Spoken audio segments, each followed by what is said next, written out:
I think you need to represent everybody.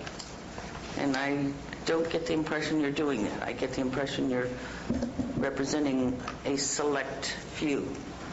I don't know how well you read the housing element, but one of the things that I found that was sort of interesting is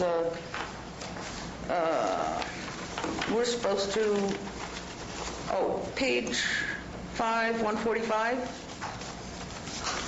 The time frame on program H4.5 is not the same as what's on page 5, 155. Just a minute, so we can follow you. Sorry. Okay. So it has to do with the housing survey report that we're supposed to. The time frame is supposed to be September 30th. We're supposed to have the housing condition survey done, but the summary page says a little different. It's just a minor editorial. But my question, though, is we're supposed to apply for community block grant money on a lot of these different policies, and one of the things that is different is it says you're supposed to annually apply for the block grant money. Well, most of the time the block grant time frame is June, just like you heard now. I mean, that's generally when they do it. But the housing survey is not going to be done until September 2012. So does that mean we're not going to apply for any block grant? It says you're supposed to apply for block grant money annually, but in order to one of the conditions, which is not in the housing element, but it's in the application for the block grant, is you have to have done the housing survey within the last 2 years. So we have a problem here, because you can't apply for block grant money for the housing element unless you've done the housing survey. If we're not going to do the housing survey till 2012, then we're not complying with the other part of our housing element that says that we're going to apply for block grant money annually. Okay.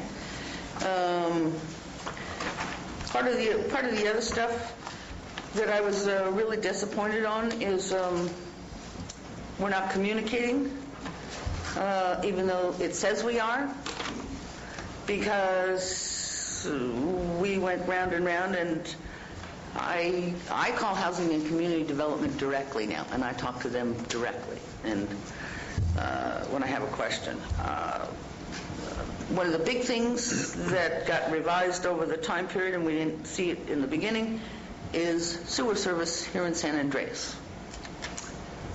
We're having a little. They were having a little back and forth as to whether the parcels that are on there are vacant and available for development. It's like, no, I go to the sewer meetings. It's like, no, we don't have sewer service.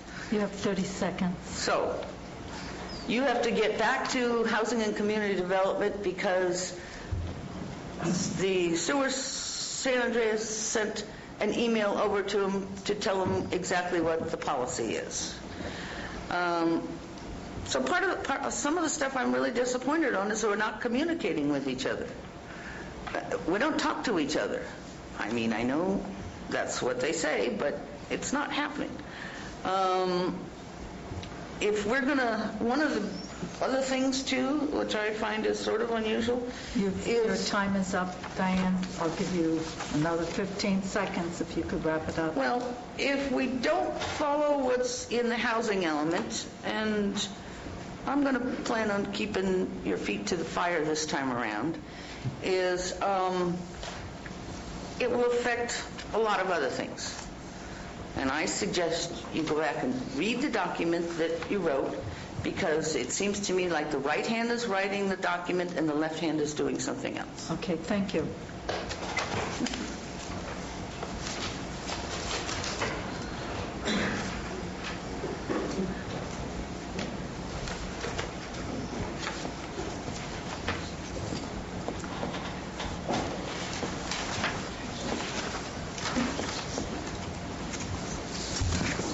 Good morning. My name is Holly Mines, and I'm from Railroad Flat, but not representing Railroad Flat today. I'm representing a group of people who I think from the very beginning, have urged community participation and completion of this process. And I feel like we're getting very close, and so my comments will be brief. Actually, we have submitted a letter to you, but recognizing that the size of your packet today, I'd be surprised if you all were able to get through everything. And it's only one page. You'll be happy to know that it won't take me very long to give my testimony.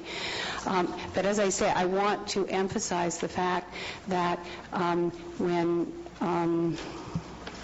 his name is slipping my mind right now, when we had the interim planning director back in January of 2009, and it became clear that we were in dire need of revising our housing element.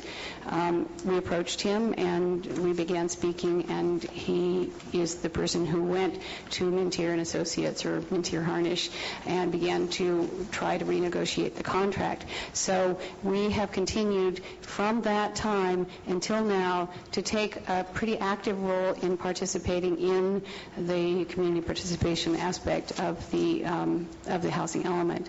And so while we recognize that the county hasn't had a great record on implementation of the housing element, we have hope that this time, that if we do work together, and the issues which we have made a priority and have been accepted in the housing element, if they are implemented, I believe that we have a good chance of starting to make progress. And I also recognize the comments that Supervisor Thomas said, that it's correct that the county is not required to go out and build the housing which is needed. It's only required to facilitate or to make available sites and to have policies which encourage those who wish to come and do the housing the opportunity to do it. So I'll read my letter, and then there's a group of people that have come to the meeting today that are part of our committee, and I'd like to recognize them at the end. So the letter is addressed to Brenda Gilardi, the General Plan Coordinator. Dear Mrs. Gilardi, the following comments are being submitted by the Housing Element Stakeholders Committee as part of the public review process on the draft housing element for Calaveras County dated May 11, 2010. Our committee has worked for over a year to monitor and help guide the development of the proposed housing element. Many of our members have attended one or more housing element stakeholder meetings called by Mintier Harnish Consultants. We made 3 requests for inclusion in the housing element. Number 1, appoint a housing coordinator. Number 2, appoint a housing advisory committee, which will work with the housing coordinator to facilitate implementation of the programs outlined in the document. And 3, conduct an affordable housing program study, which will result in a county policy on affordable housing for extremely low to moderate income units. This policy may include the establishment of a housing trust fund, which we strongly support. We appreciate that all of these requests have been incorporated. We are serious about working together to implement the programs outlined in this housing element. Thus, we would like to see prompt adoption of the document. We urge you to move quickly to appoint both the housing coordinator and the housing advisory committee. We especially hope that some members of the new committee will come from our group. We hope that our history of working together will continue and result in some progress in the creation of affordable housing for residents of all socioeconomic levels in our county. Thank you for your willingness to work with us. And it's signed by myself, Joe Siders, Frank Meyer, Paul Stein, Carrie Williams, Diane Keene, Noel Helmbrecht, Dave Haley, and Michelle Plotnick. And I would just like to ask those who have signed on to the letter just to identify themselves. I think you know most of them, but anyway, I appreciate their coming, and this comes from the entire group. Thank you very much. Thank you. Does anyone else have any comments or questions they'd like to address?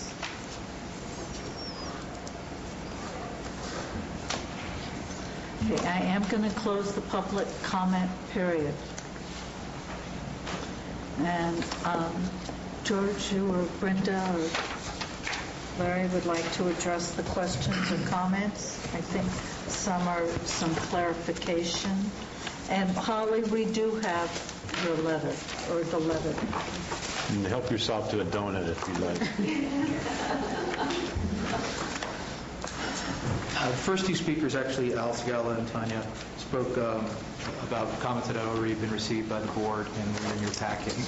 And as Al pointed out, many or most of these changes that they were commenting on are really things required by the state that we do within the update of the housing element. So I'm not sure that there's a categorical response to all of their concern. In terms of, there was a question about what the environmental review was for the housing element, and as part of your packet today, and in fact one of the recommendations relates to adopting a negative declaration, which is the results of an initial study that was conducted by staff. That's in your packets. We did not identify any impacts that could not be mitigated or needed to be mitigated. Therefore, our recommendation is to adopt a negative declaration to support the housing element. There was a question about LEED. What is it?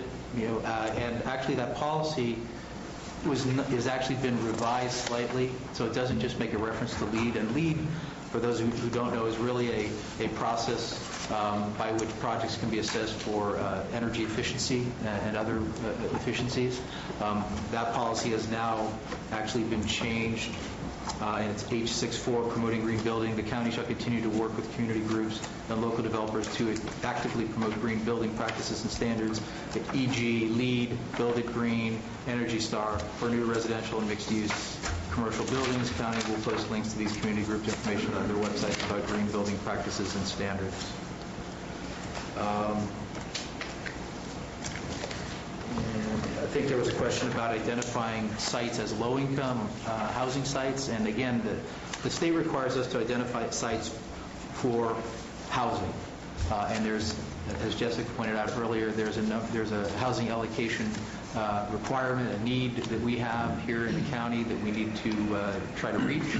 And it's actually spread over a wide range of income categories, from above moderate to I think, is it called extremely low now. So there is no individual site identified for extremely low or low or above moderate. They're just identified as potential housing sites that allows the county to reach their housing needs. Simple as that. There was further comments regarding, I think, some of the green standards and reconsidering some of the language.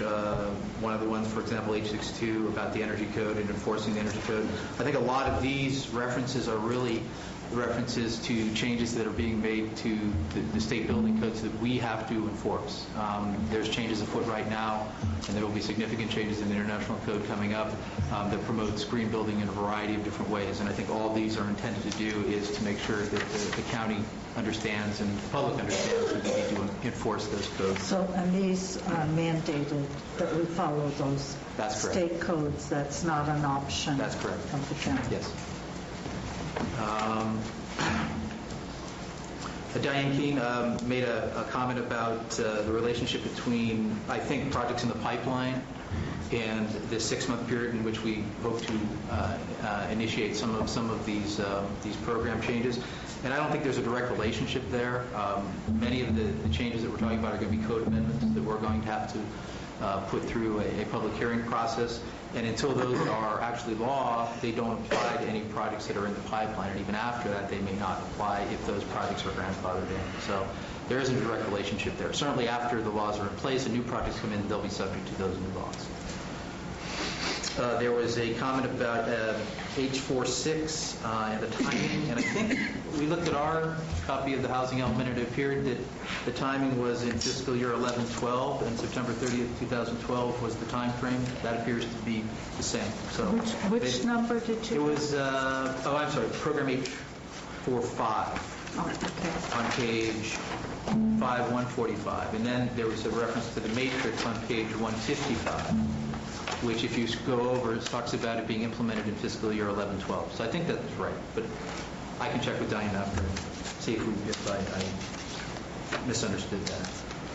There was a comment about sewer service in San Andreas, and I think what the housing element really says is that new developments, like any new development, whether it's an affordable housing project or any other kind of project, it will be required to pay for infrastructure to support that development, including sewer service. And our understanding is that San Andreas is either in the process or has a master plan to hopefully come up with additional capacity in the future for that purpose. And I don't know if I missed any, but those are all the ones that I highlighted. Were there any picked up on that I didn't cover? There was one comment, I believe, from Diane Keene about how would we apply for CDBG money if we haven't done the housing. Could you speak up, please? Yes. There was a question from Diane Keene regarding how would we apply for CDBG grants if the housing survey has not been conducted. And as you know, there are many different kinds of projects that CDBG funds can apply for. And so we do have housing data that's been collected as part of this housing element update. There's an entire section in the housing element document that is filled with different kinds of information about housing availability, demographics, et cetera. And we will use that information for any future CDBG grants as we continue to refine that information. So not having that housing survey that was specifically called out by that program will not impede the county's ability to move forward with any CDBG grant application. Thank you. I just want to make sure all of you who have had questions, were the questions answered? You might not have liked the answer, but were they answered and addressed? No. Then could you please come up and give us your question that we did not address, that you gave before? Yes, since we brought in environmental impact report you put in and we talked about over here, are you authorized by another elected body like the Calaveras County Water District to, in their behalf, you certify the environmental impact report certification? Because it's, as I read the impact report, there was no mention of the flooding in Valley Spring. There's no mention of the funds sought for the infrastructure, I believe it's going north of Valley Spring for Burston and Wallace. Calaveras County. Okay, your question is that they did not answer was? My question is how you come to the conclusion that there's no significant or any impact environmentally and available for any kind of building, and it's totally ignored the situation. We have no infrastructure going north of Valley Spring. Okay, thank you. If I can understand the question. There is no environmental impact report, as I said earlier. We go through a process called an initial study. It's a checklist that is provided to us by the state of California in order to assess impacts related to any project. The project in question here is a housing element. It is a policy document by itself. It does not approve any individual project, any development project of any kind. So therefore, our conclusion was there were no direct impacts, negative impacts associated with the adoption of this housing element. And therefore, our recommendation to the board, who has the authority to adopt environmental documents, is to adopt the negative declaration that's in their package. So if You have there, not identified the properties yet. We identified properties Locations for low-income that housing. have, well, the potential for housing, not just low-income housing, but the potential for housing. But the element itself does not approve any of those projects, and each of those projects, when they do come forward, would be required to go through their own environmental review process. And there was no input. Was there any input from the water district at all? Well, the water district, was essentially referred to. I mean, we sent a copy of this draft to them, and I don't know if we received... Was there a response or from them, not. sir? I don't believe we received a formal response from them. Okay, thank you.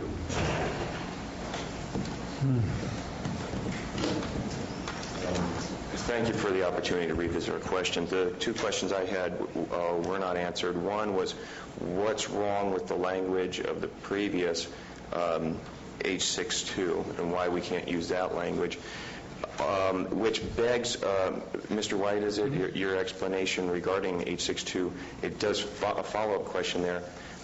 We understand the state mandates, that they exist, but must they be in the housing element with language such as shall enforce.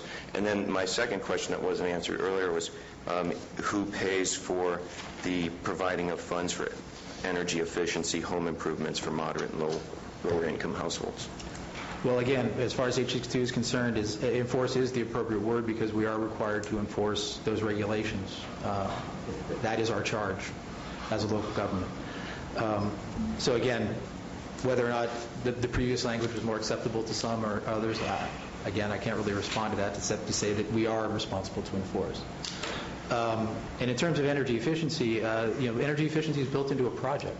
So again, it becomes part of the development itself. It's not something that the county is going to be paying for, separately speaking. We can promote it, we can encourage it. Whether it actually exists or not, it depends entirely on the developer that comes forward with the project. Thank you.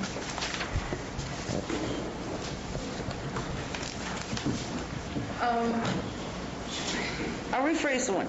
If we're not going to do the housing condition survey to 2012, regardless of what kind of funding you ask for, why are we waiting till 2012 to do a housing condition survey? Because it's one of the requirements that you need to get your block grant money with. I believe the question was answered, but Brenda, could you please answer that? Well, I think the question was answered generally speaking, but I think it's the matter of timing that Diane is interested in. Right. And again, there's a lot of implementation measures in this plan. We, as was discussed earlier, don't have the ability to work on all of them at the same time. So again, if the board is interested in accelerating one or more of these programs or switching them around, it's certainly something that we would entertain.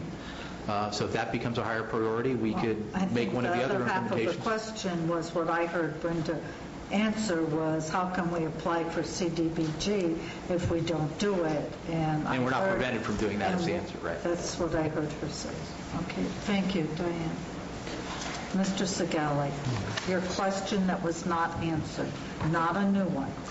I want to thank you for the opportunity to make our critique.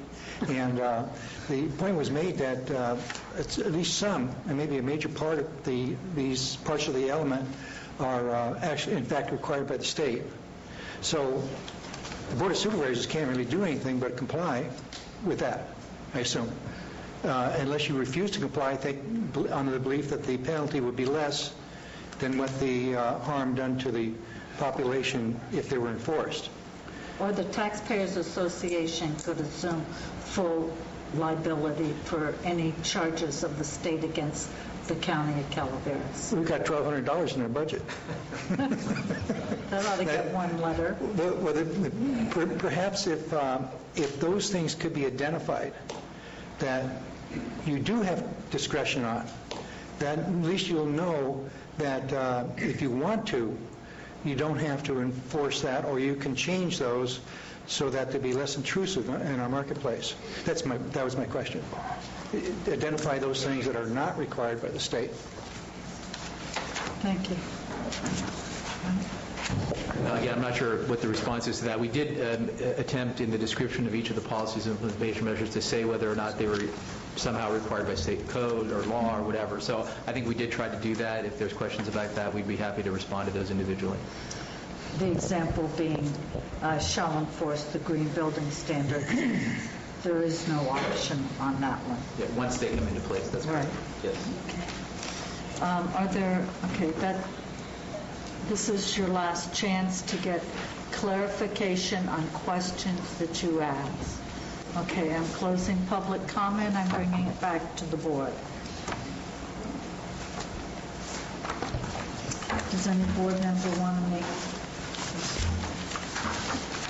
any comments before I ask for I'll make a comment.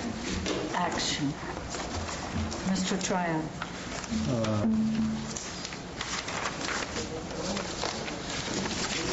Let me just give a little bit of an overview. Tom, could you speak into the mic, please? Let me just give a little bit of an overview of this philosophically, where I'm coming from. I look at what's before us. It's sort of interesting that the Chamber of Commerce shows up and says, geez, we want an economic development element in the general plan, and I look at basically the housing element as a sort of an economic destructive element in the general plan. It's basically driven by income redistribution philosophies. I'm always amazed that in this day and age, the destruction to the country and the state and even local government that Marxian ideology can still provide. Whether it be the entitlement programs, or whether it be health care, whether it be housing. So much is driven by the idea that from each according to his ability to each according to their needs. And that's still, even though it's been so recognized as being so destructive of wealth creation and a rising standard of living, it still is an ideology that seems to prevail. If you look at the housing element we currently have, that's basically the housing strategy that was put forward by Congress to make basically housing an entitlement and make it affordable to all. And it's given us the worst recession since the Great Depression. And yet that philosophy is holding as strong today in many quarters as it was before Congress, and we had the huge boom in housing with no money down and no income requirements and teaser interest rates, et cetera. I understand what political parties in power in California and what their ideology is, and therefore we have this housing element, even though market forces are more than adequate to provide housing needs for the citizens in Calaveras County and in the state of California. So as I look at the housing element, I wanted to do nothing more than meet the absolute minimum requirements of state law. And I don't wish to go beyond that. Beyond that, I wish to leave to market forces and the attraction of capital because of rates of return, not because of directed market or government-directed market outcomes. That makes no sense, basically, at all to me. I basically am in strong agreement with, if not all, most of what the Calaveras Taxpayers Association has stated.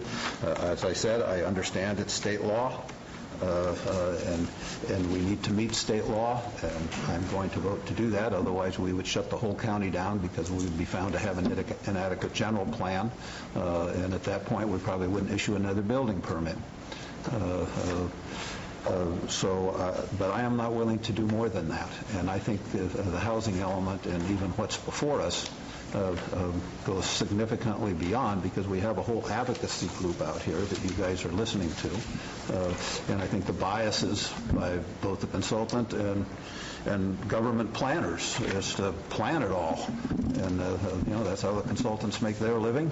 The government planners, and I don't mean this in a personal way, but, they've gone to school, and, my God, they're going to plan. And we're going to follow the plan. I doubt, if you look at the negative deck, I'd say, what's missing in it, I don't disagree with what's in it.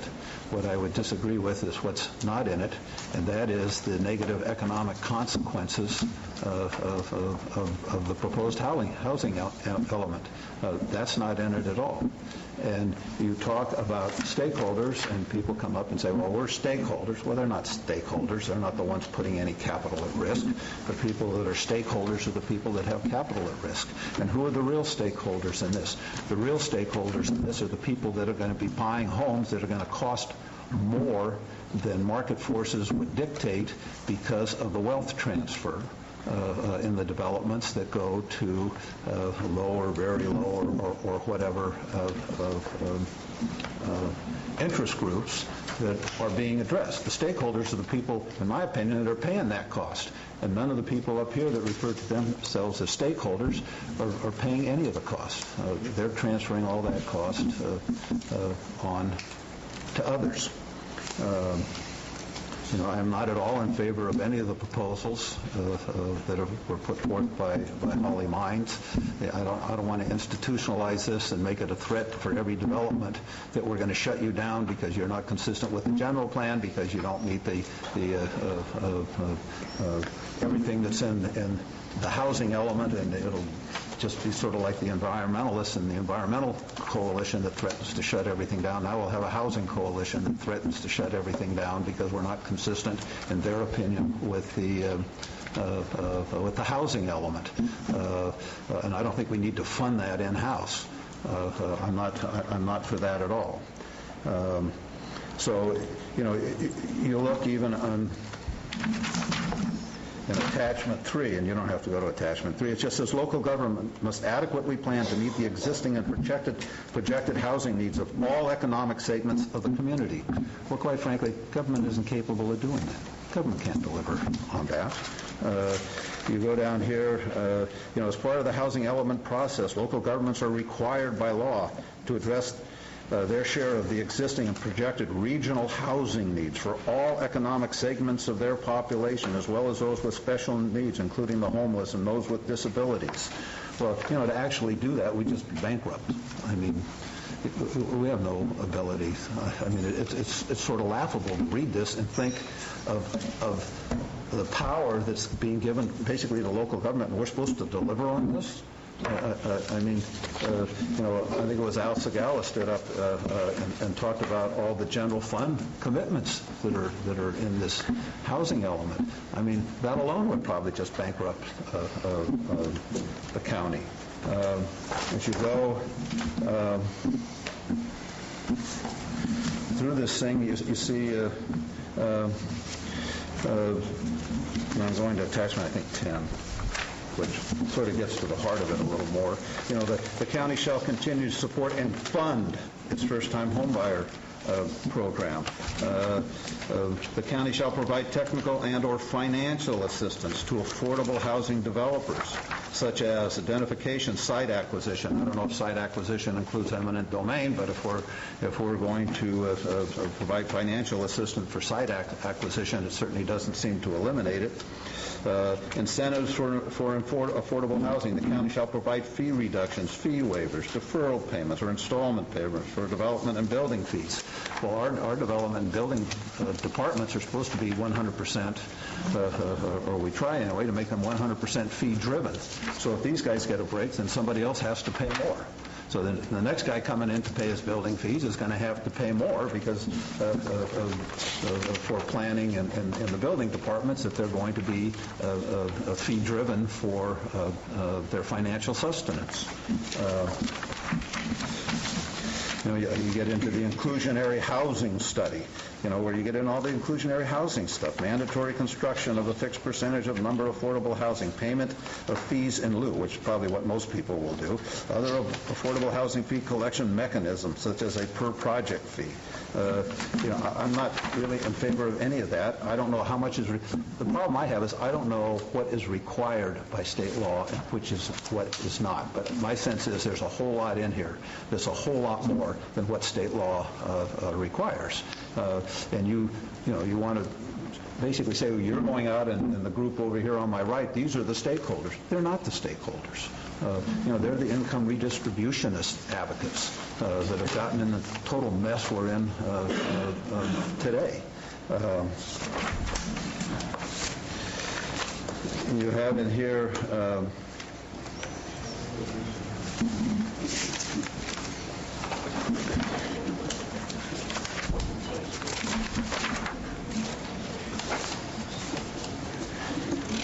the county shall amend section such and such of the Calaveras County Ordinance Code to redefine family. I brought this up before. I'm not for redefining family as to be one or more persons living together in a dwelling unit. I mean, that's not a definition of a family to me, nor is that any historical definition of a family. And I think you need to find another term, cohabitants or something, but I don't think you need to redefine family.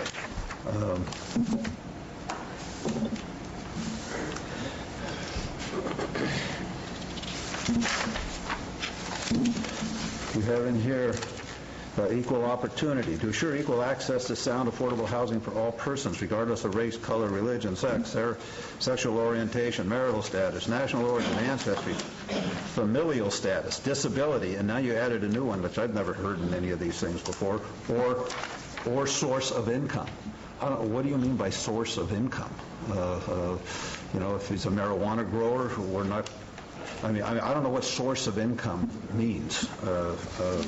That's a term I've heard of all the others. They're in your basically standard non-discrimination, but I've never heard of source of income being added to it. And right under it, it basically had, or source of income that prevent choice in housing. I would just like you to give me some definition of what we're talking about there. You know, and then as I said, you know, I'm not for the housing coordinator. I'm not for a housing advisory committee. You know, basically just an advocacy group that advocates while the people that pay have no voice at all other than the elected representatives up here. You know, I don't know if I'm going to vote for the negative deck or not, because I think it should outline all the destructive economic consequences to what we're going to adopt. But even more important is the housing element itself, as opposed to the environmental negative deck. And that is, you know, before I'm going to vote for that, I want some assurance that we are doing nothing more than what is required by state law. And I've asked that all the time, and I never seem really to get that. And I know you're listening to a lot of advocacy groups, and that's fine. If the votes are on the board to listen to the advocacy groups, then the votes are on the board. But I would like to, you know, I'm worried about my vote, and I'm not going to vote for something unless somebody can absolutely assure me that we are doing nothing more than the minimum required by state law. So those are my comments.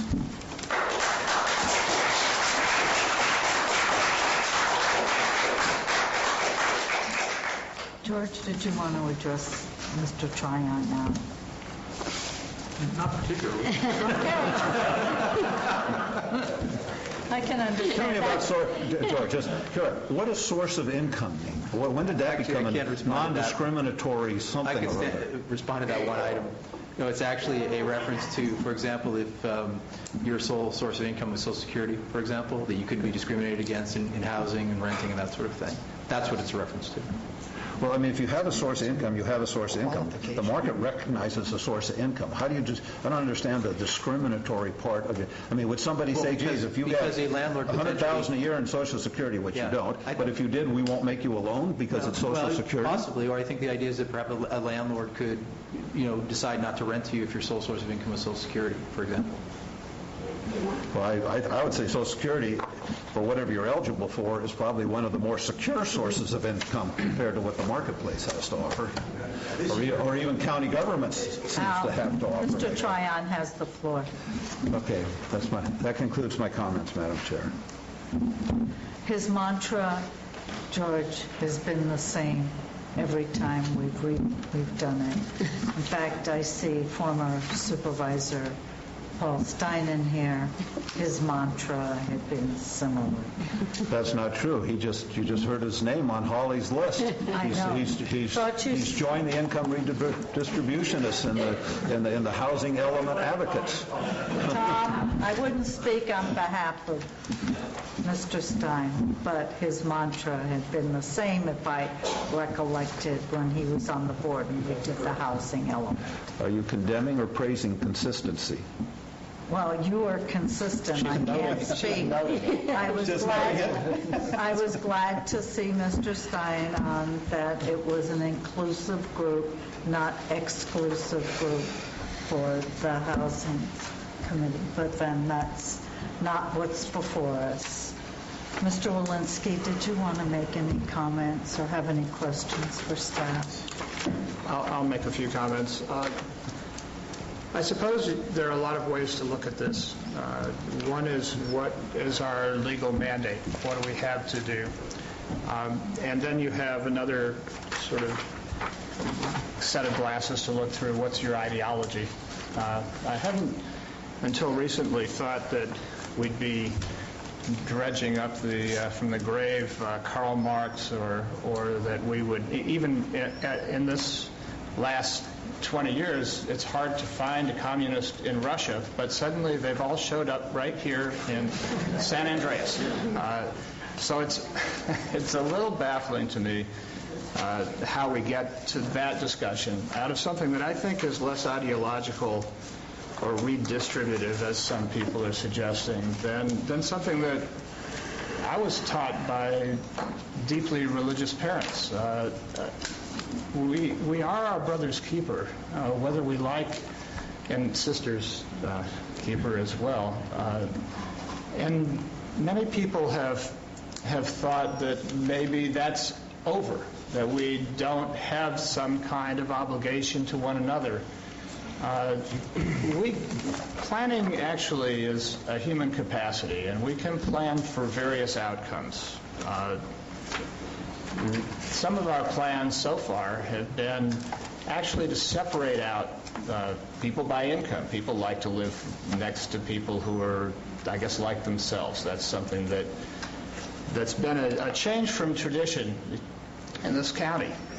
You look at some of our oldest towns that have been pretty much preserved in, near perpetuity, and you'll find that especially, I suppose, in District 2, you've got people who are living and shopping at the same places from a wide range of backgrounds, and that has something to do with how we look upon one another. When we wind up in the same, transfer station, the same hardware, same movie theater, somehow it's easier to forgive one another our differences, even when we have different ideologies or different religions or different backgrounds.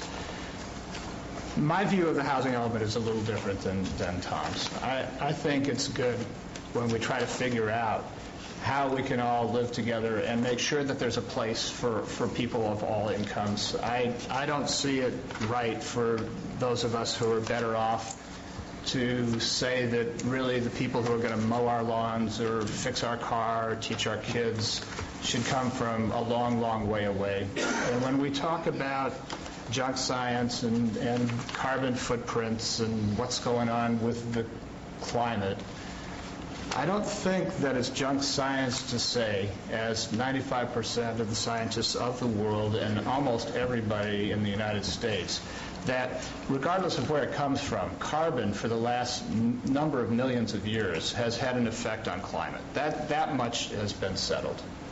Now, the question of whether mankind has anything to do with that is, I suppose, in some debate here in Calaveras County. Certainly differences in this board, although most scientists are heading in that direction. Whether it's the law or not, my view is this country is getting in a lot of trouble by trying to maintain an oil-based economy.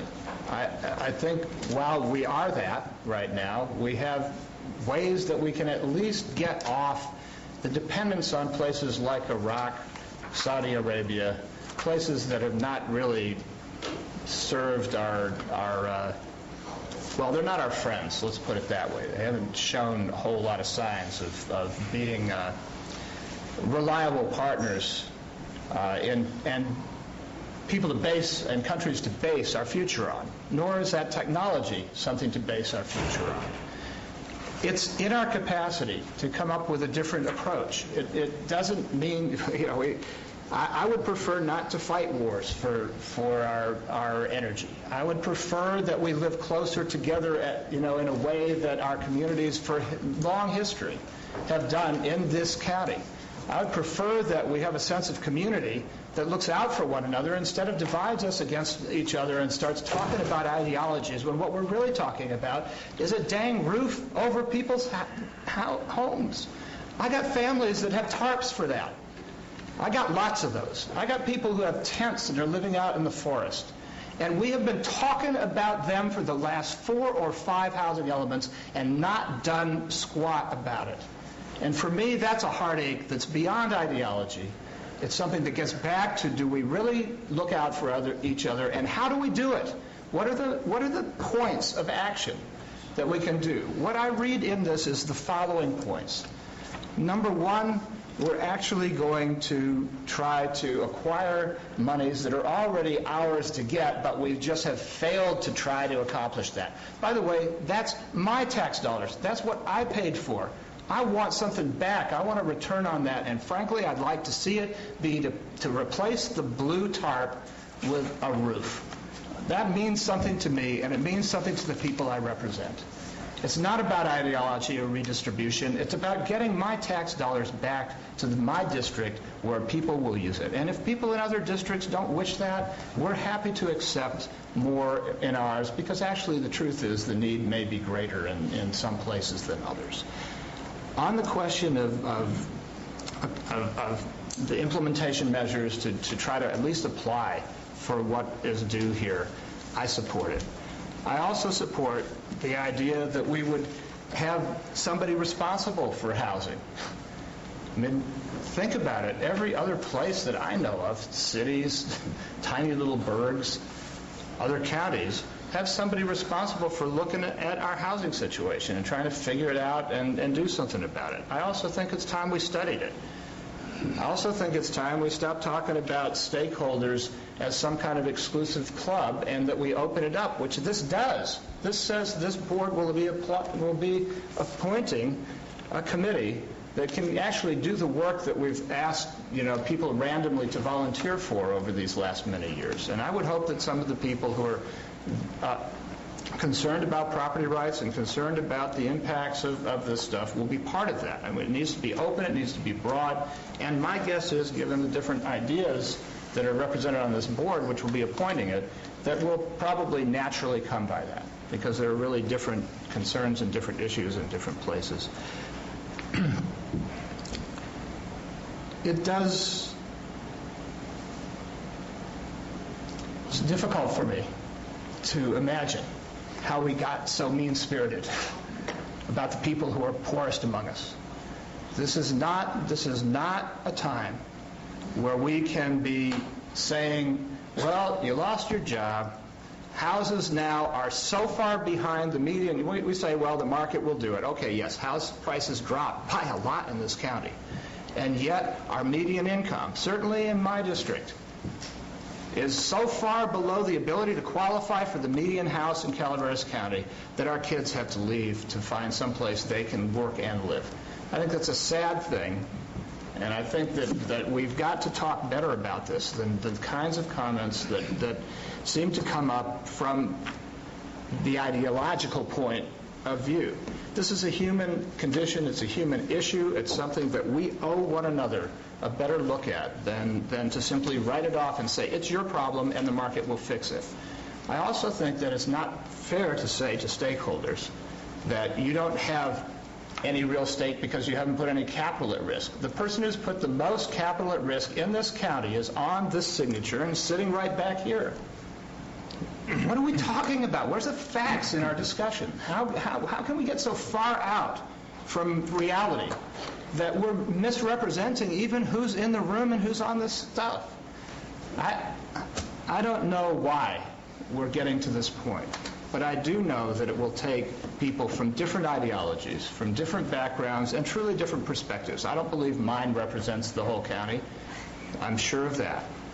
But I also don't believe that any single organization or single ideology does. We are a diverse people, and we have many circumstances.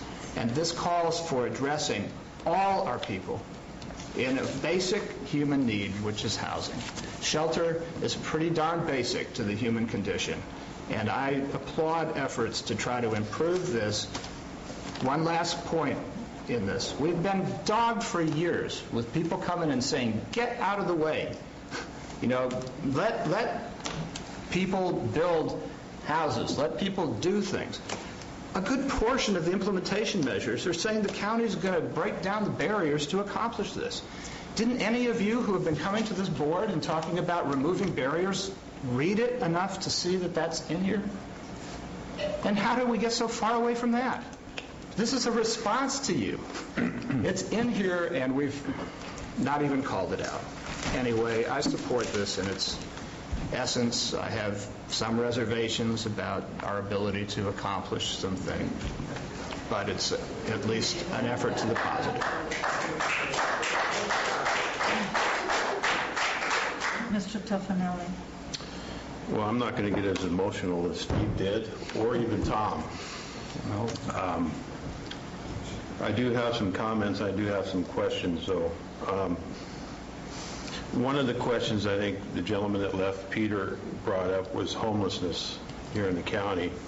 And he referred to 37. Actually, the survey that's in our documents here was from January of 2009, and it quotes that there were 75 homeless at that time, 37 males and 38 females, along with 16 children. Of those amounts, it doesn't go into, because I don't have that survey in front of me, how many of those are veterans, but I do know there are homeless veterans out there that served this country, and a lot of them that end up being homeless are unaware of the programs that are available to them. And this document that's in front of us does not address that in any way, and I would like to see that part of this, addressing that particular item. As for the rest of it, it's very aggressive. I assume that you're, with all these items, that you're going to be coming back in front of us either during the course of the 6 months or in December with all of it, asking for our approval on these. Some of them I don't agree with, as Tom stated.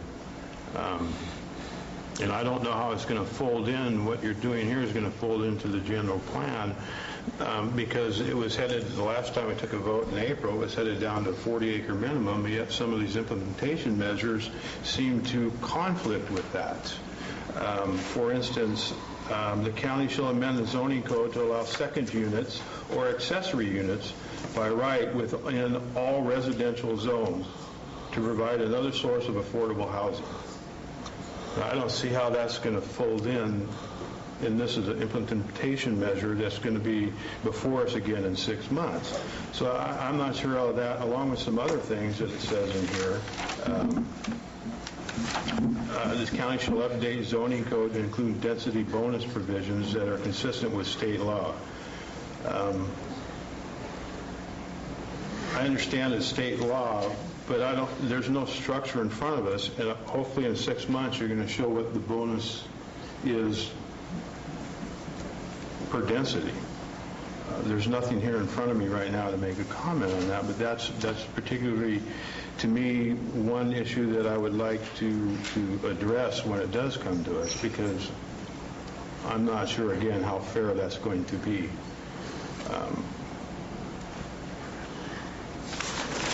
Also,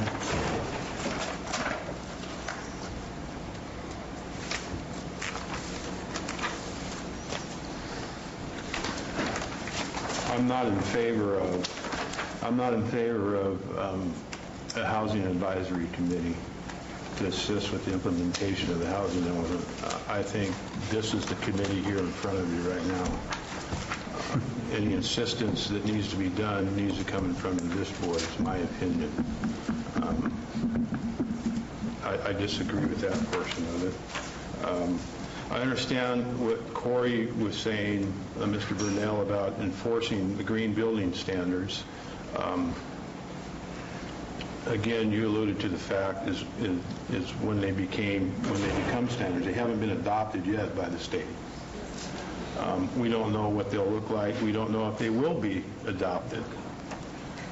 To put that language in now and us to adopt it now, I understand what he's saying. I kind of agree with him.